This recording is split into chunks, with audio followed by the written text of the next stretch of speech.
আৰামে ব্ৰহ্মাকো খাত কৰি কৰা সমিধান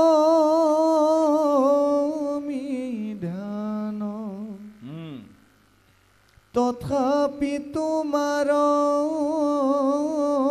কেনে অসন্তুষ্ট চিত বঢ়িয়া কহিও কৰি সিমুত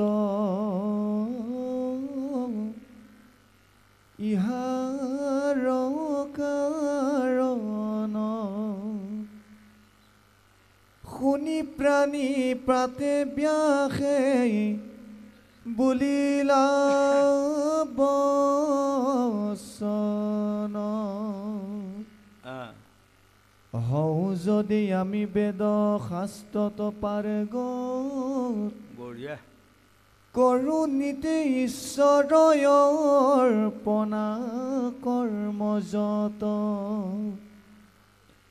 মহাজ্ঞান পূৰ্ণ আমি জগতে পৰিখ্যাত আৰামে সন্ত সমাধিতে ব্ৰহ্ম আপুনি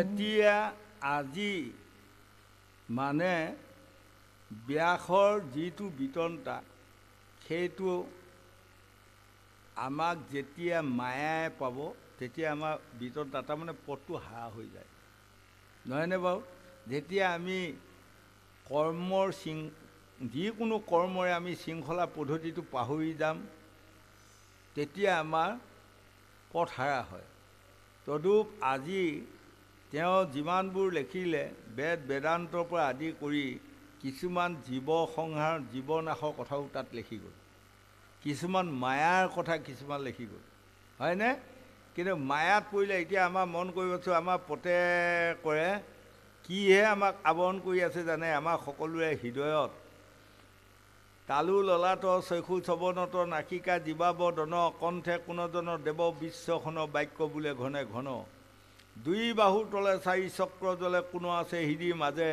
৭২,০০০ নাৰী উদৰত কোনে কৈতবকী আছে নোম ছাল মাংস তেজ সমুদ্ৰত কোনে কৰি আছে মেলা ২৪ তত্ত্বলৈ পঞ্চভূত সমে কোনে খেলি আছে খেলা এই পঞ্চভূতৰ খেলাটোত যদি কেনিবাকে আমি মায়াত আবদ্ধ হৈ যাওঁ এই আগৰ এটা পাতৰ আগতে গ'ল এয়াখিত আমাক কৈছে নহয় জ্ঞানী সাধু হ'লেও কেতিয়াবা বিঘিনি ঘটে বুলি কৈছে হয় কিহৰ বিঘিনি ঘটে মায়া তাৰ এটা উদাহৰণ মই দুই এটা উদাহৰণ দি কথা কৈ যাওঁ আপোনাসকলে ভাল পাইছে বেয়া পাইছে মই নাজানিম উঠি অহা যুৱক যুৱতীসকলে বুজি পাওক বুলিহে মই কৈ যাওঁ আটাইতকৈ আপোনাৰ ৬০,০০০ মুনিৰ ভিতৰত এইজন মুনি কি আছিল বাপুৰিবৰ নাম এতিয়া মুনি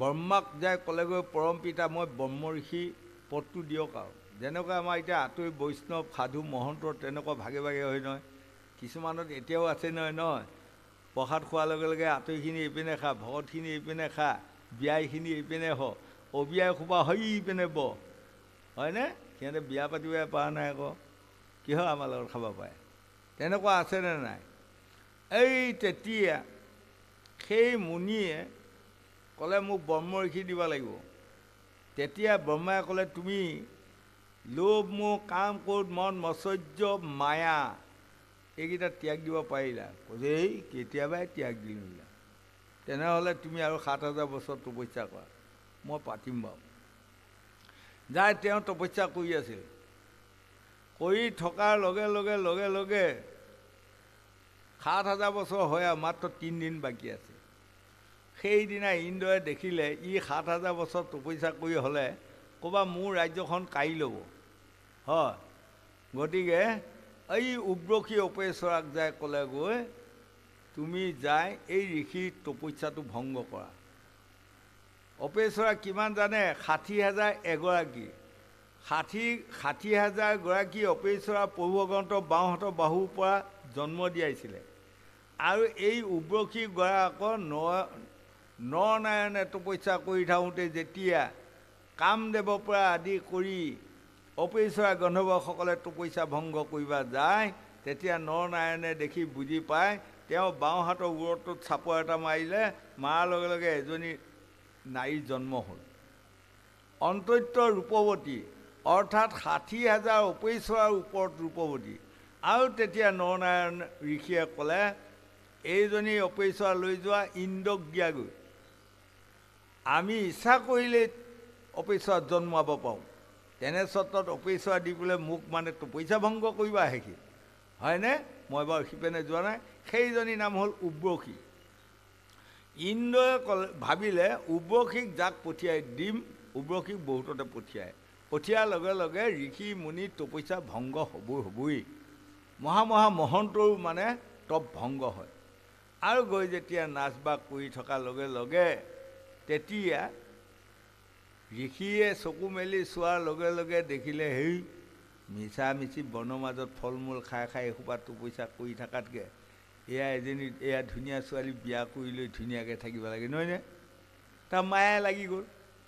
কৈছে, উৰ্বশী মই যি কওঁ তাকে শুনিব লাগিব। কৈছে, কোৱাচোন নহয়, তুমি আহা মোৰ আশ্ৰমত, তুমি মোৰ পত্নী হৈ থাকিব লাগিব।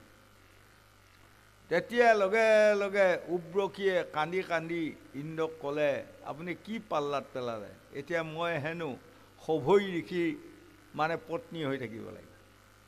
সভৈ ঋষি হাজাৰ বছৰ বুঢ়া এটালৈ মই এতিয়া মানে পত্নী হৈ থাকিব লাগিব। লগে লগে ইন্দ্ৰই আকৌ আপোনাৰ ঋষি বুলি ক'লে ভয় খাই নহয়, ক'ৰবাত সাপ দিব বুলি নহয় বাৰু। লগে লগে ক'লে, এইৰা চিন্তা নাই, 2টি সন্তান তুলি দি থৈ তুমি স্বৰ্গলৈ উৰা মাৰি গুচি আহা।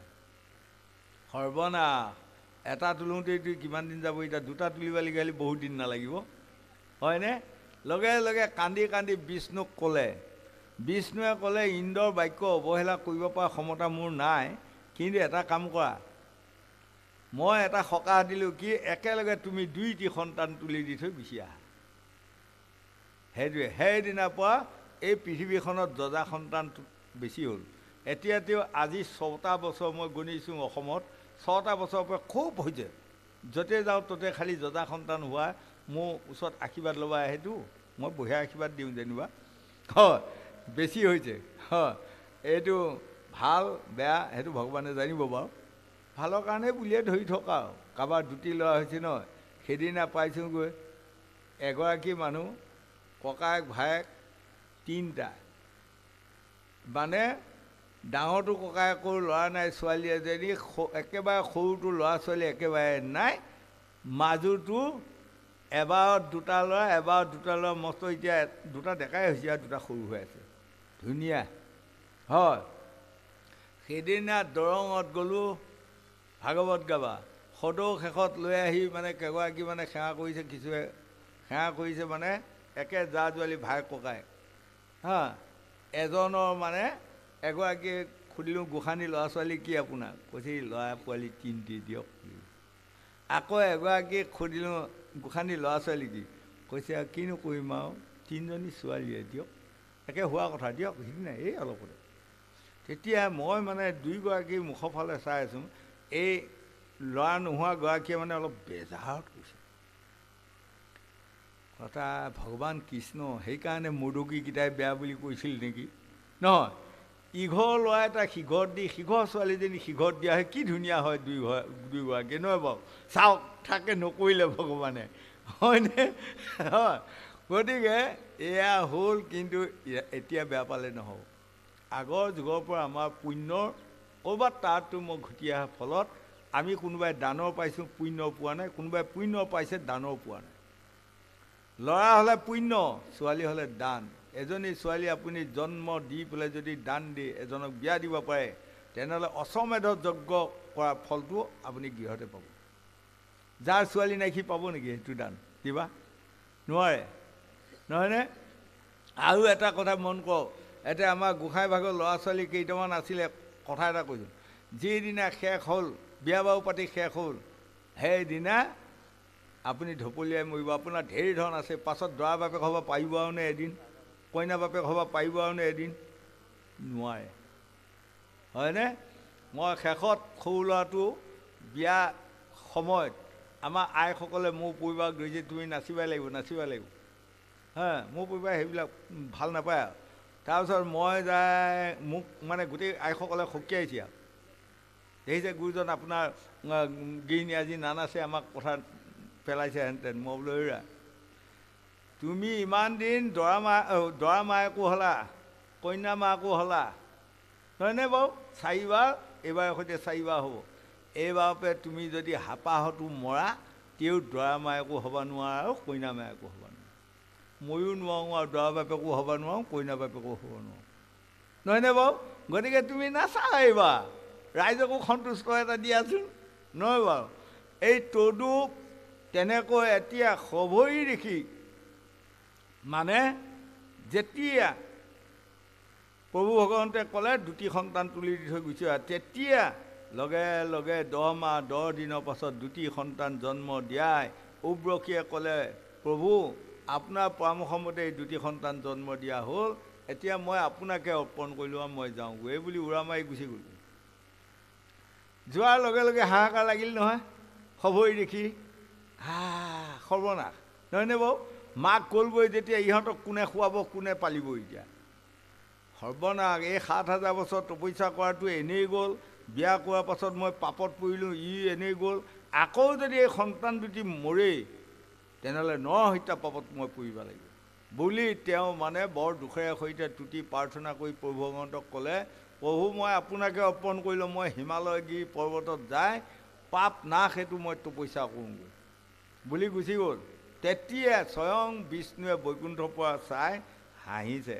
হাঁহাৰ লগে লগে লক্ষীয়াই থাপ মাৰি ধৰিছে হাততে, তলৰ পিনে চাই বোলে কিয় নাচিছা, হাঁহিছা, তলৰ পিনে চাই যে হাঁহিছা, কাৰণটো কি? তাত আৰু এগৰাকী কোনোবা আছে নেকি? তাৰমানে যোনে যিমানে নকওক, ভগৱান বিষ্ণুৰ স্বভাৱটো ইমান ভাল নহয়নে? আমি দেখাই দেখি কথা কোৱা মানুহ, আমাক বেয়া পালেও পাওঁ, উপায় নাই। কাৰণ সেইজন প্ৰভুৱে লক্ষীয়াইক এৰি বোলে 8 দিন যাই বোলে আপোনাৰ হেৰি ঘৰত গভীয়া থাকাগৈ নাই। কি আছিলে সেইগৰাকী?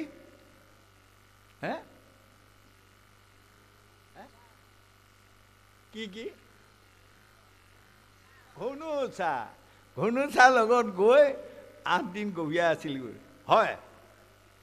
এতিয়া সেয়া আমাৰ আইসকল বোৱাসকলে নামে গাওঁ আমি ন, প্ৰেমতে পগলা হ'লে প্ৰভু মোৰ প্ৰেমতে পগলা হ'ল, মন্দিৰৰ ভিতৰে লক্ষীয়াই কয়েৰী, ঘুনুচালৈ গভীয়া গ'লে যাদৱা প্ৰেমতে পগলা হ'ল, হয়নে? এই তেতিয়া মানে বিষ্ণুৱে কৈছে, হেৰা সেইবিলাক নাভাবিবা, লক্ষীক কৈছে সেইবিলাক নহয়, কাহিনী এইটোহে। তেতিয়া লগে লগে লক্ষীয়াই ক'লে, ব'লাচোন ব'লা যাওঁ, দুয়ো যাই দেখেগৈ যে এই আশ্ৰমত কেঁচুৱা 2টা এই জন্ম দি থৈ যোৱা তল বলাই আছে, বা ইমান সুন্দৰ ধুনীয়া ল'ৰা, আজিৰ পৰা আমাৰ পুত্ৰ হ'ল আৰু, ব'লা এই বুলি লৈ গৈ বৈকুণ্ঠত ধুৱাই পখলাই এটা নাম থলে জয়, এটা নাম থলে বিজয়, হয়। আৰু যেতিয়া অলপমান ডেকা হোৱাৰ লগে লগে সিহঁতে যেতিয়া কাম বিচাৰিলে নহয় বিষ্ণুৰ ওচৰত, তেতিয়া দিলে কি 7 নম্বৰ, তাৰমানে 7ম দৰ্জাত তোমালোকে 2 পিনে 2ডাল গদা লৈ পেলাই তাতে থাকিবা। কিন্তু সেইটো উঠি অহা যুৱক যুৱতী প্ৰজন্মসকল জানিবা, অবৈধ সন্তান নুতুলিবা, অবৈধ সন্তানে বৈধ চিন্তা কেতিয়াও কৰিব নোৱাৰে। যেতিয়া সিহঁতে ডেকা হোৱাৰ লগে লগে তেওঁলোকৰ মাক লক্ষীয়াই ৰূপ যৌৱন দেখি 2টা ব্যাকুল হৈ এতিয়া লক্ষীয়াক হৰণ কৰিব ওলাল, হয়নে নহয় কওক আপোনালোকে?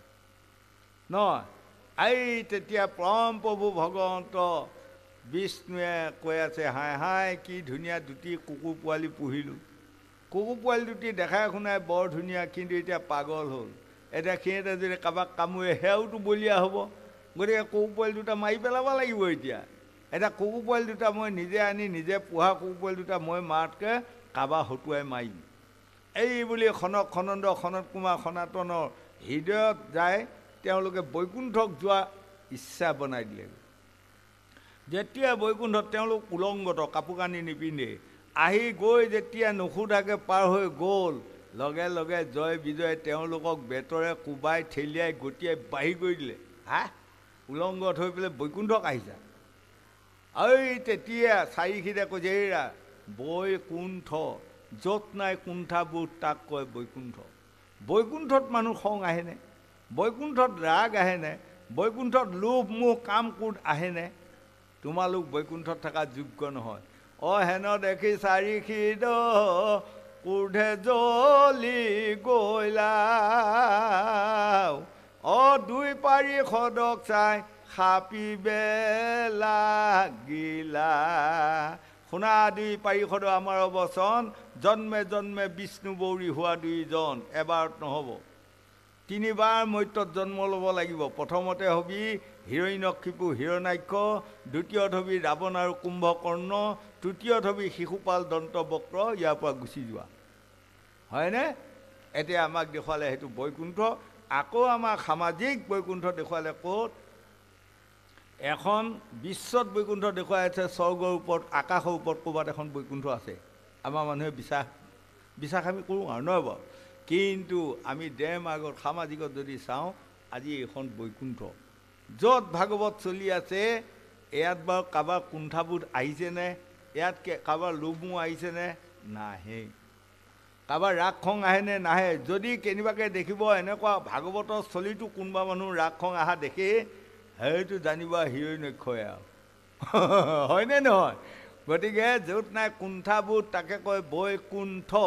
গতিকে আজি দেৱঋষি নাৰদে ব্যাসক কৈছে, তুমি সকলো জীৱ তৰণৰ উপায় সেইটো বনালা সঁচা, কিন্তু তাতে কিছুমানে হিংসাৰ উপায়ো বনালে, নহয়নে বাৰু? কোনোবাই নিজৰ পুত্ৰ এটাৰ কাৰণে পৰৰ পুত্ৰ এটা আনি বলি দিব লাগিব, দিলে তাৰ পুত্ৰ এটা হ'ব। এইটো নীতি হ'বনে? এনেধৰণে আৰু ক'ব বাৰু, বুজাব। এইকণ কথা আমি বুজি যোৱা পৰম কৰ্তব্য। গোবিন্দ।